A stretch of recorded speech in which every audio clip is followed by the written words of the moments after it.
Volcó de página Tufi. Permíteme hablar de salud, de la diabetes, del exceso de azúcar en la sangre.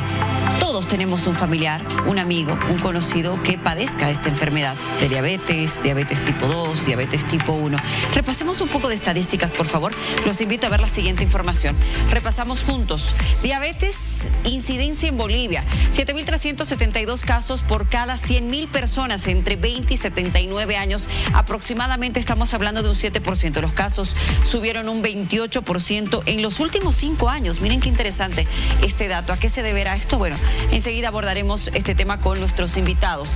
Las principales enfermedades de los bolivianos. A ver, estamos repasando, sí, la incidencia de la diabetes. El 2018, 5.700. El 2020, 4.100. Estamos hablando de cada 100.000, ¿verdad? Como lo repasamos hace instantes, el 2021, por cada 100.000, 5.900. Si ven ustedes lo que sucede en el 2022, esta cifra se eleva considerablemente a 7.300. A ver, estamos repasando esta información y esto llama mucho la atención y hoy hemos convocado a un panel de invitados para poder hablar de este tema. Los principales, los tipos de diabetes, se los mencionaba, ¿verdad? La gestacional, la tipo 1 y la tipo 2. Las características, ocurre durante el embarazo, le hablo de la gestacional, la incidencia es 0.2%. Tipo 1 ataca el sistema inmune de jóvenes, la incidencia es 0.1%. Y la tipo 2, déficit de producción de insulina, 99.7% la incidencia. Le decía, hemos convocado a un panel de invitados, pero los testimonios son muy importantes. Los testimonios de quienes padecen esta enfermedad y además el cambio de vida que surge para ellos y para la familia. Vamos a escuchar a continuación a una persona que padece esta enfermedad hace 15 años. Él no tiene antecedentes familiares y la enfermedad le llegó. Él estuvo hospitalizado recientemente. Es Claudio, se lo presento.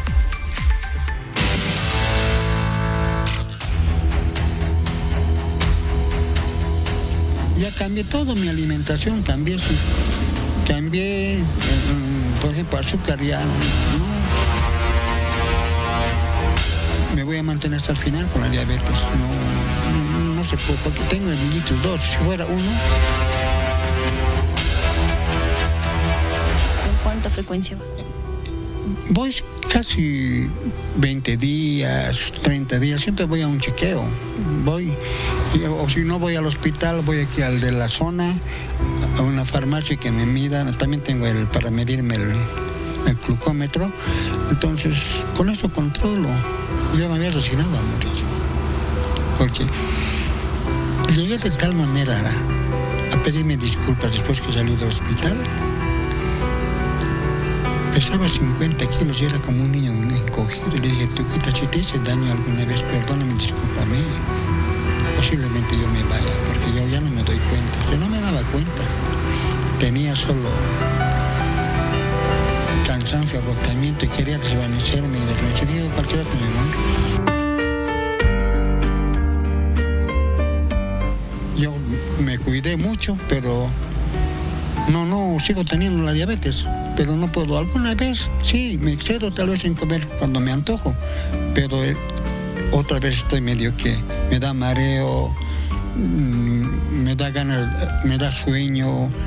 Voy casi 20 días, 30 días, siempre voy a un chequeo. O si no voy al hospital, voy aquí al de la zona, a una farmacia que me mida. También tengo para medirme el glucómetro. Entonces, con eso controlo. Salgo en la mañana a orinar al baño y pruebo mi orín. Si está salado, estoy bien. Pero si está ya medio dulce, ya me preocupo. O sea, con eso no me controlo. ¿Cada día haces ese control? Todos los días. Cuando uno ya tiene diabetes, ha sido porque uno excede de peso. Preocupación, los dulces y la mala alimentación también influye, porque como le decía antes, cuando comemos y empezamos a engordar, entonces el cuerpo se descontrola. Dice que todo el mundo tiene diabetes, pero la diabetes se activa por X razón del cuerpo humano.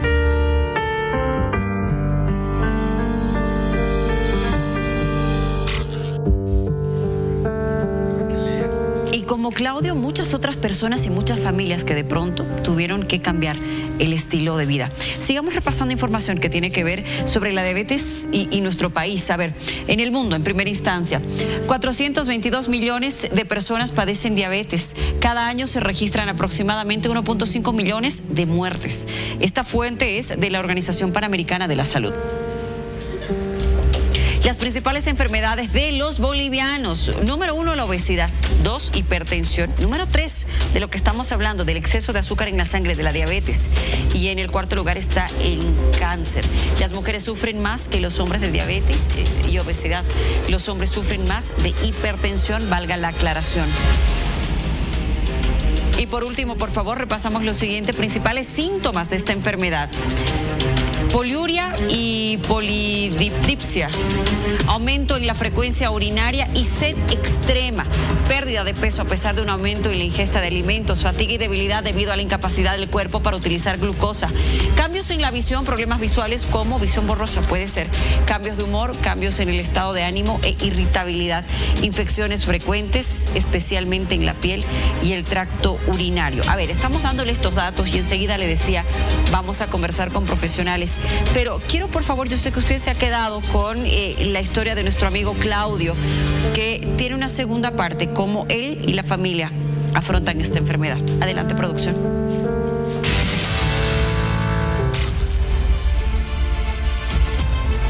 Yo estaba alegre, pero ya cuando ya en el hospital ya me di cuenta que tenía diabetes.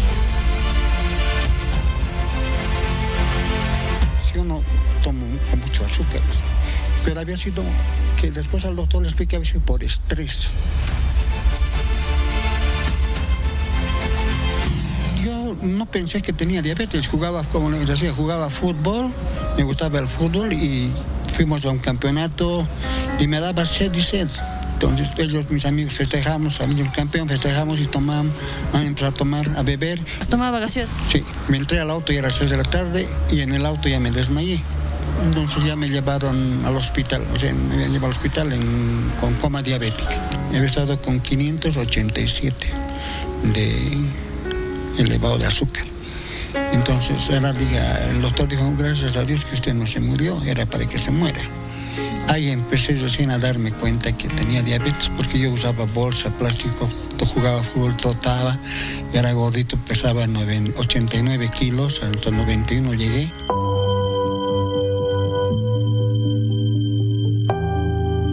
Agotamiento, cansancio, tenía ganas de orinar a cada rato, tenía sed, nada más. En esa época, ¿en qué trabajaba?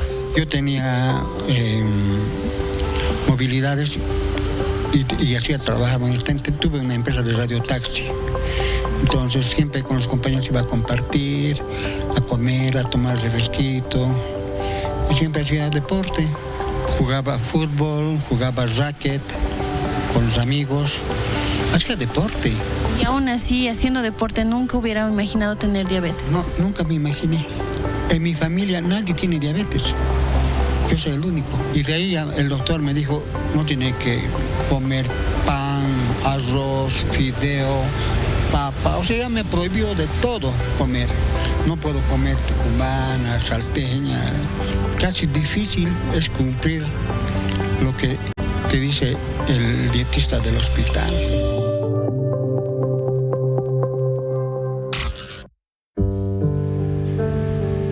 Es verdad, cuando usted tiene un miembro en la familia que contrae diabetes, que es una enfermedad autoinmune, cuando le dicen, no puede comer esto, ¿qué hacen? Amargan al paciente mucho más, ¿no es cierto? Entra en un estrés brutal y aquello tampoco es saludable. Voy a saludar esta noche al señor Kenny Canaviri, presidente de la Asociación de Personas con Diabetes. Me dice usted que está hace 3 años con diabetes, así que me va a decir qué tipo de diabetes. Y también la señora Elizabeth Orihuela, paciente con diabetes hace 5 años. ¿Qué tipo de diabetes, señora Elizabeth? 2. ¿Tipo 2? ¿Usted? También tipo 2. Les ha venido ya con la edad avanzada, no es hereditaria, me dicen ustedes. La diabetes tipo 1 se supone que es hereditaria, pero les voy a decir enseguida, no creo tanto aquello. Pero bueno, ¿cómo se encuentra, don Kenny, usted que está llevando adelante la asociación? No, primero, buenas noches, agradecido con ustedes, porque porque aquí está un profesional de la salud y la diabetes es una enfermedad silenciosa y hace falta que se pueda divulgar los síntomas de la diabetes. Existe 2 o 3 tipos de diabetes. La diabetes 1, que es una diabetes... ¿La diabetes mellitus? No, la diabetes 1 es la diabetes 1, que yo tengo personas que los conozco que tienen desde los 12 años la diabetes tipo 1. ¿No? Y cientos, miles de personas con las cuales yo converso que tienen la diabetes mellitus tipo 2 y muy pocas personas con la diabetes gestacional. A ver, enseguida nos va a decir el doctor cuál es la diabetes mellitus, la tipo 1, la tipo 2, pero le digo algo con conocimiento de causa desde bebés, casi desde recién nacidos. Hay niños que han presentado la diabetes mellitus. Señora Elizabeth, ¿cómo se encuentra usted? ¿Cómo se está cuidando? ¿Qué está haciendo? ¿Va al médico? ¿Hace sus controles? ¿Con qué regularidad? Mire, buenas noches a todos los televidentes y muchísimas gracias por este espacio. ¿Por qué? Porque hemos comprobado con Kenny a través de la asociación que hay muy poca información y conocimiento sobre la diabetes. Imagínense que vienen pacientes y dicen, yo no sé por qué estoy media mareada, solo he comido un pedazo de marraqueta con un poquito de jugo sin azúcar. Y la marraqueta pues tiene azúcar, entonces hay eso. Y la otra cosa, no me duele nada, no tengo fiebre, pero estoy media mareada. Entonces hay mucho desconocimiento sobre esto y yo estoy agradecida porque así nos va a permitir acercarnos más a las gentes. Y el otro detalle que nosotros estamos tratando en la asociación es de que no solo es el paciente con diabetes, claro, la familia, sino la familia entera. Lo que decía usted hace rato, ¿no? Vive a la hora del almuerzo, hay pacientes que vienen y dicen, vivo en un estrés tremendo porque a la hora de almuerzo tengo que irme a mi dormitorio o a mi sala porque en mi mesa están comiendo cosas que no debo comer yo. Entonces es trabajar también con la familia. Ahora me preguntaba usted cómo me siento. Estoy mejor. ¿Por qué? Porque he comenzado, yo soy muy apegada a estas alternativas. El doctor dijo con homeopatía, yo controlé la diabetes de mi papá con homeopatía, pero a mi mamá no le resultó porque mamá era muy incrédula de esto y juega mucho la actitud que tienen para esto, ¿no? Entonces... Y lo que usted dice es verdad, aparte de terapias alternativas a la medicina o al tratamiento médico que tiene que ser un diabético, no a todos les cae la misma insulina. Exacto. Y en Bolivia, sí o no, señor, tenemos problemas para recibir insulinas. Ese es un drama para los diabéticos hoy en día, para los que tienen que recibir insulina. No hay buenas insulinas. Las pocas que hay, no a todos les causa un buen efecto. Sí, eso es cierto, eso es cierto. Los síntomas son bien diferentes y siempre yo he tratado de complementar. Yo comencé con esto de la homeopatía y siempre he tratado de alternar la medicina convencional con tratamientos alternativos. Si le están escuchando en este momento endocrinólogos o diabetólogos, deben estar echando el grito al cielo. ¿Te parece si conversamos sí, con sí, uno? Por favor. El doctor Ramón del Orioste está con nosotros, casualmente es diabetólogo y endocrinólogo. Él hoy nos acompaña para ayudarnos a entender el por qué, a ver, en primera instancia, doctor, de la incidencia en Bolivia de esta enfermedad. Bienvenido. Bueno, buenas noches, gracias por la invitación. Un poco tarde, yo me duermo bien temprano porque es saludable dormir temprano, baja los niveles de azúcar. Ah, qué bueno saberlo. A ver, con respecto a los niveles de la incidencia que han mostrado, en realidad está un poco subestimado los datos que ustedes han mostrado realmente. La Asociación Latinoamericana de Diabetes, los últimos datos que tiene de Bolivia es de una incidencia del 10%. Pero cabe la pena, es muy importante recalcar que esta incidencia está asociada totalmente a la diabetes tipo 2. Hay un término que han acuñado los argentinos que se llama diabesidad. La diabesidad es la obesidad que lleva a la diabetes. Entonces, la obesidad que lleva a la diabetes, esta es la diabetes tipo 2. Entonces, ese es lo más frecuente, ¿no? Y muy interesante cómo el 2020 parece que la incidencia bajó en Bolivia, pero seguramente fue el COVID y seguramente los datos no se recopilaron de la manera adecuada, claro. Seguramente. Y después quiero tocar un temita que ya han hablado, que es esto de los tipos de diabetes. Eso, adelante. Y en realidad hay 4 tipos de diabetes. esta clasificación es la más aceptada desde 1997, pero hay algunas diabetes que no entran dentro de esta clasificación, ¿ok?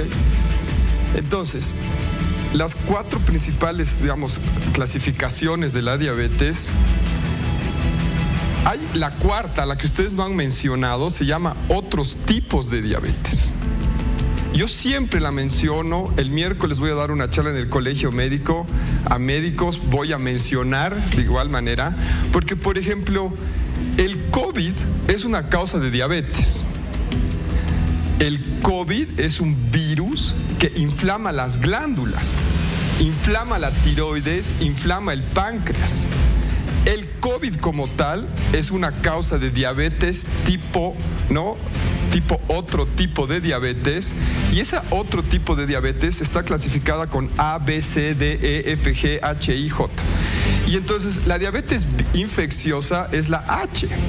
Entonces no es la primera vez que hay diabetes infecciosas. Hay por rubiola, hay por toxoplasma congénita, ya, o sea, pero nadie lo habla tampoco. Entonces nadie sabe. Entonces te puede pasar que tu hijo nazca con diabetes, como tú has mencionado que es de la niñez, por una infección uterina. Ok, entonces, por ejemplo, me voy a quedar con el COVID porque estamos en una era muy post-COVID. El COVID ha generado insomnio, el COVID ha generado obesidad, sedentarismo, estrés, uso de corticoides. Los corticoides es la diabetes tipo 3D.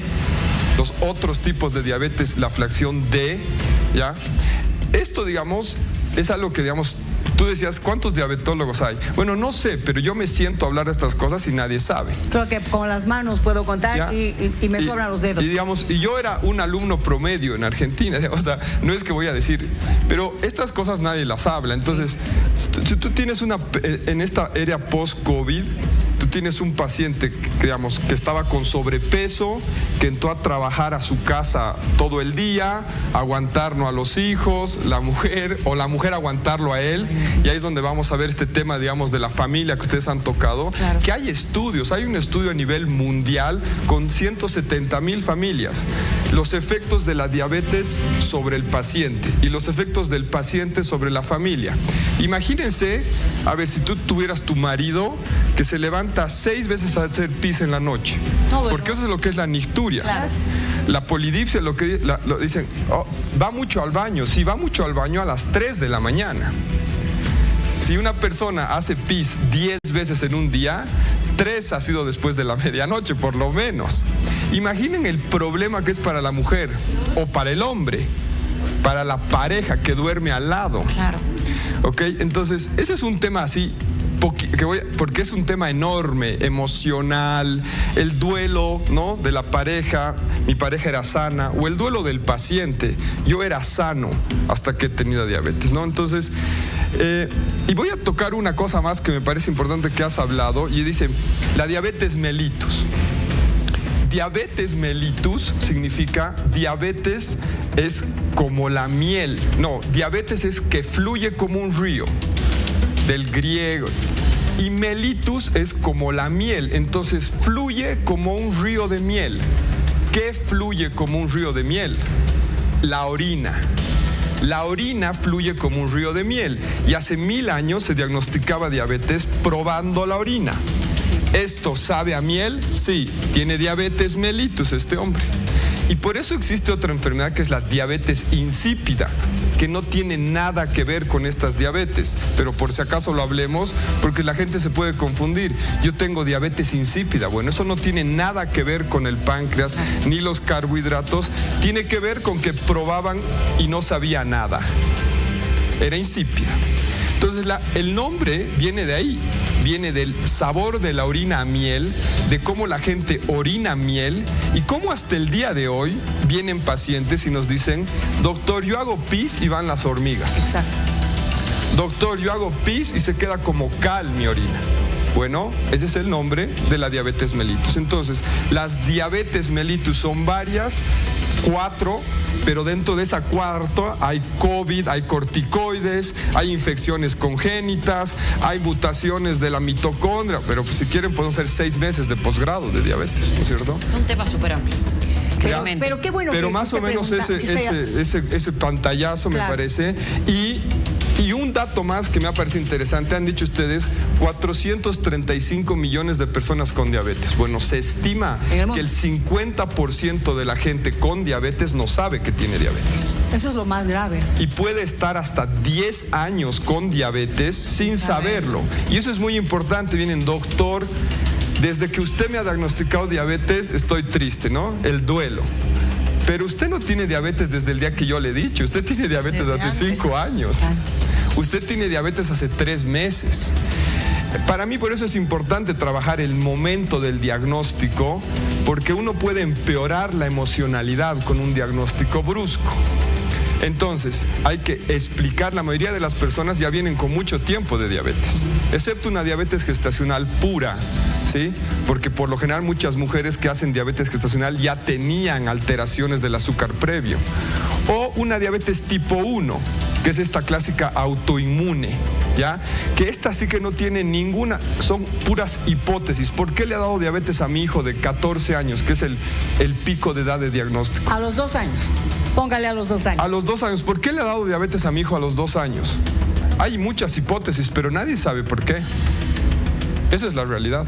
Y sin tener parientes que hayan tenido diabetes. Sin tener absolutamente nada. Es hereditario. Y entonces, y bueno, ahora, en mi experiencia, un niño de 2 años diagnosticado con diabetes es mucho más fácil que a los 4 si ya se pinche solito, que un adulto de 50 años. Entonces nosotros en Uruguay teníamos campamentos y hacíamos educación con diabetes, entonces poníamos a los nenes de 8, 10 años con los adultos de 50 años. Porque el adulto de 50 años se le cayó el mundo porque le diagnosticó diabetes. Y cuando tú le presentas a un nene de 8, claro, que se pincha solo, que se hace, que le dice que cuenta carbohidratos, que sabe lo que es la insulina, wow, la perspectiva de la vida. A mí esos encuentros entre niños y adultos con diabetes son muy curativos y maravillosos, tanto para el profesional médico como para la familia y los pacientes. Interesante, Miriam. Ahora, no todo el mundo sabe lo que dice el doctor, por ejemplo, el conteo de carbohidratos. No todo el mundo tiene, voy a reiterar, el acceso a todo tipo de insulinas que se fabrican hoy en día. No todo el mundo tiene acceso también a aparatos como para poder suministrarse la insulina. En el caso de la diabetes tipo 2, la que les ha dado a ellos no necesariamente necesitan insulina, salvo que hayan tenido alguna crisis de una hiperglicemia, por ejemplo. No necesariamente. Y por ejemplo, yo utilizo esta metáfora con relación hasta tu pregunta, y es, en realidad yo les digo a los pacientes, ¿por qué han venido al endocrinólogo? A ver, les digo, porque a veces ni saben qué soy. Entonces, ¿por qué has venido al endocrinólogo? No sé, bueno, has venido porque tienes un problema en tu glándula, en tu páncreas. Esa es una glándula. Y tienes un problema con la liberación de una hormona, la insulina. Entonces, la diabetes es la insuficiencia pancreática. Esa es mi forma de explicar a los médicos y me parece que también a los pacientes. Una persona con diabetes tiene una insuficiencia pancreática relativa o absoluta. Relativa si tiene resistencia a la insulina. Tú tienes una fábrica que produce insulina, pero la producción de insulina no abastece las necesidades del medio. ¿Por qué no las abastece? Porque hay bloqueos, porque hay resistencia a la insulina. No se puede llegar. ¿Ok? La resistencia a la insulina es la causa de la diabetes tipo 2.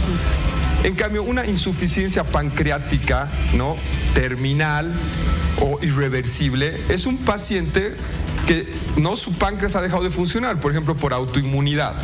Un paciente que su páncreas ha dejado de funcionar necesita un tratamiento hormonal sustitutivo. No hay que darle insulina porque está grave, no hay que darle insulina porque está a la muerte, hay que darle insulina porque necesita un tratamiento hormonal sustitutivo de la función del páncreas. Esa es la forma didáctica. No le doy insulina a la persona porque está a la muerte. Se le da pastillas porque es más suave, se le da insulina porque es más grave. No. Si tu páncreas ya no funciona, no queda otra que hacerte un tratamiento hormonal sustitutivo. Bien. Tu páncreas puede estar no funcionando porque bueno, se cansó del carnaval, de los carbohidratos, del ají de lengua con no sé qué, porque, por ejemplo, yo en el hospital a veces voy, me pido un plato y es así de carbohidratos y un pollo encima. O sea, nuestra comida es absolutamente insalubre, perdón, pero es la verdad, digamos. Y por ejemplo, si yo dejo la mitad, soy malcriado. Y así pensaba mi abuela, y así piensa mi madre, y así me han educado a mí. A mí me ha costado aprender a dejar la comida en el plato, no sé, y ya no comer tanto carbohidrato, papa y demás. Entonces, bueno, eso es cultural. Yo siempre les digo, lo que mencionaba aquí, claro. ¿Qué ha comido? Yo solo he comido un pancito, 3 galletitas y un cafecito, doctor, y estoy en 300.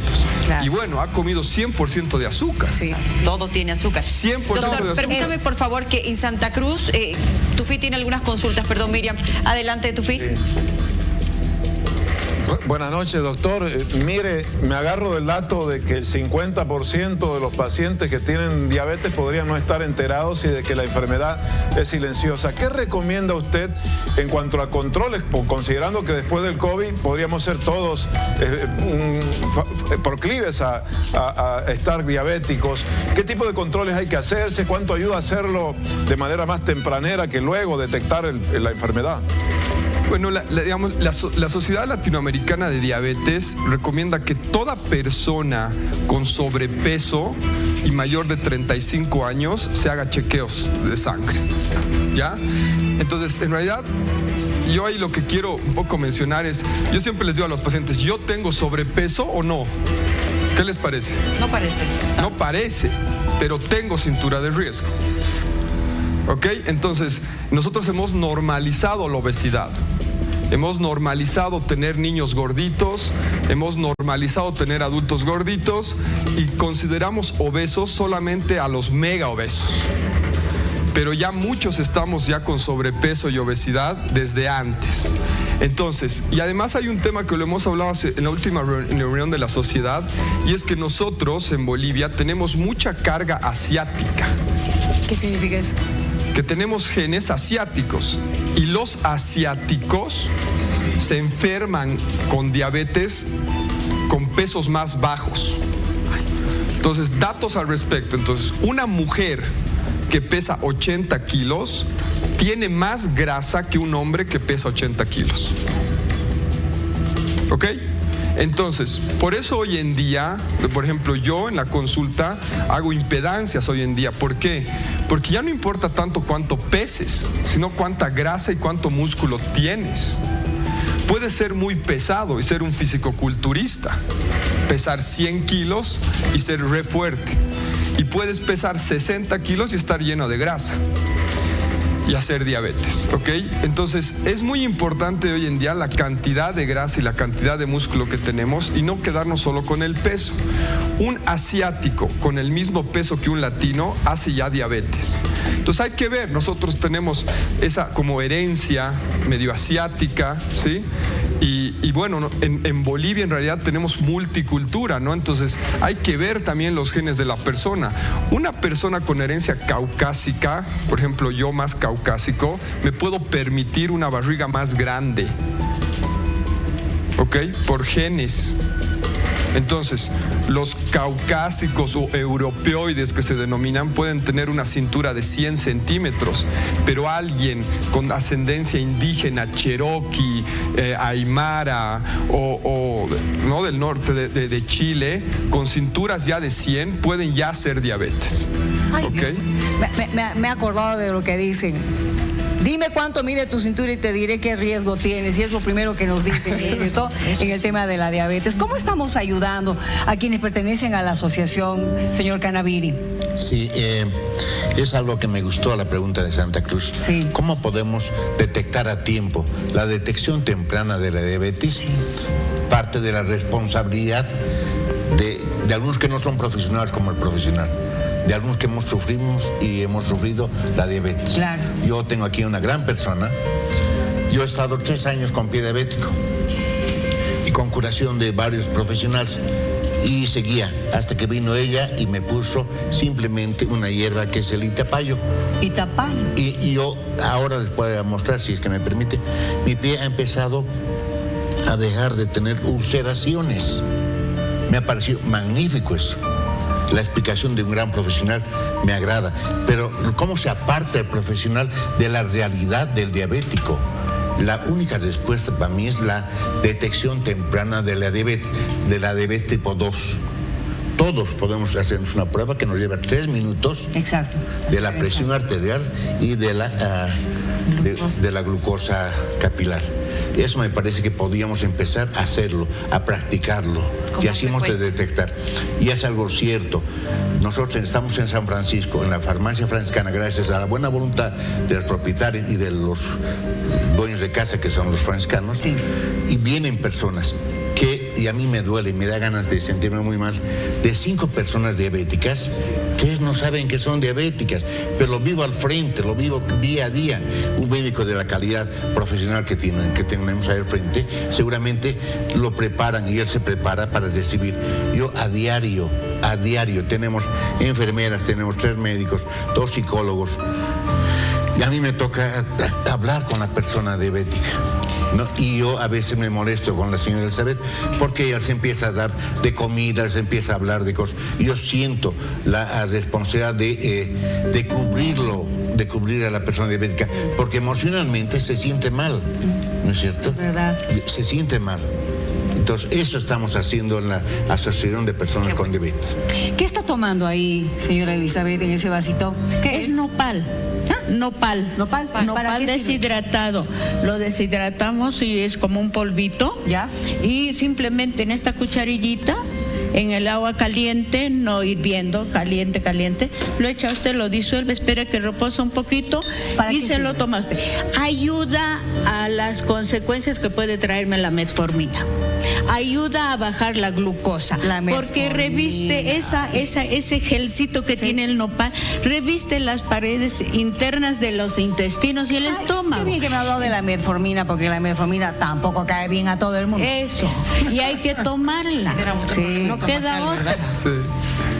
Entonces ayuda mucho, ayuda. Entonces nosotros a los pacientes les hacemos tomar. Y es más, hay gente, por eso no todos los diabéticos tienen el mismo régimen. Exacto. Hay señoras que solo se toman el nopal antes del desayuno y después del desayuno se toman su metformina. O al revés.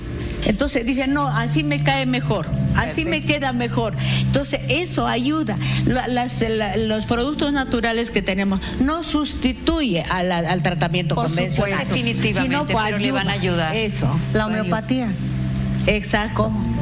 La homeopatía también. La homeopatía, bueno, yo te comentaba que, yo tengo una maestría en homeopatía, ¿no? De una universidad francesa. Y bueno, yo aquí lo que les voy a decir es que... Escucha, Tufi. Yo creo que el enfoque, esto de decir medicina tradicional versus no científico, es un enfoque comercial. Es absolutamente comercial, porque la medicina es una sola desde hace 50,000 años y es ir probando qué le hace bien a la gente. Y la ciencia es esa, y es ir probando qué le hace bien a la gente. Por ejemplo, la metformina es de la corteza de un árbol. Entonces, la aspirina igual, ¿no? Es de una corteza de un árbol. La penicilina es un hongo, ¿no? Entonces, en realidad eso de quitarle el alma a la medicina científica y volverla una cosa es un tema de negocios, desde mi punto de vista, es un tema de enfoque de negocios, porque si yo te vendo que yo soy holístico, buena onda, no sé qué, digamos, a mí mis amigos me dicen, vos eres hecho al chamán, no sé qué, ¿ves? Utiliza estas cosas. Yo utilizo neurociencias del comportamiento. Utilizo neurociencias del comportamiento y yo me he conocido a mí mismo, tengo una personalidad que me facilita y hago neurociencias del comportamiento. Utilizo palabras y he leído semiótica, que veo sus cuerpos y lo que ustedes me están diciendo, yo les digo cosas y puedo ocasionar muchos efectos sobre ustedes sin que ustedes ni se den cuenta. Eso es un arte, es el arte de medicina, es el arte de la semiología, la lectura de los signos y síntomas. Unos dicen, ese tipo es clínico, otro no. Y bueno, si uno se vuelve científico, creo que se puede volver muy clínico y muy humano, ¿ya? Seguro que sí, perdón, doctor, se le cayó el micrófono. Yo no se lo voy a pasar a tiempo de agradecerle. Súper. Muchísimas gracias por habernos acompañado. Es un tema muy amplio. Sí. Es un tema que definitivamente deberíamos tocar y naturalizar en nuestra conversación diaria, porque empezamos diciendo algo. Todos tenemos un amigo, un conocido, un familiar que padece de esta enfermedad. Doctor Del Urioste, gracias por habernos acompañado. Un gusto. Muchas gracias. Señor Kenny Canavini, gracias. De igual manera. Señora Elizabeth, gracias. Buenas noches. Y gracias por compartir estas experiencias de vida. Hacemos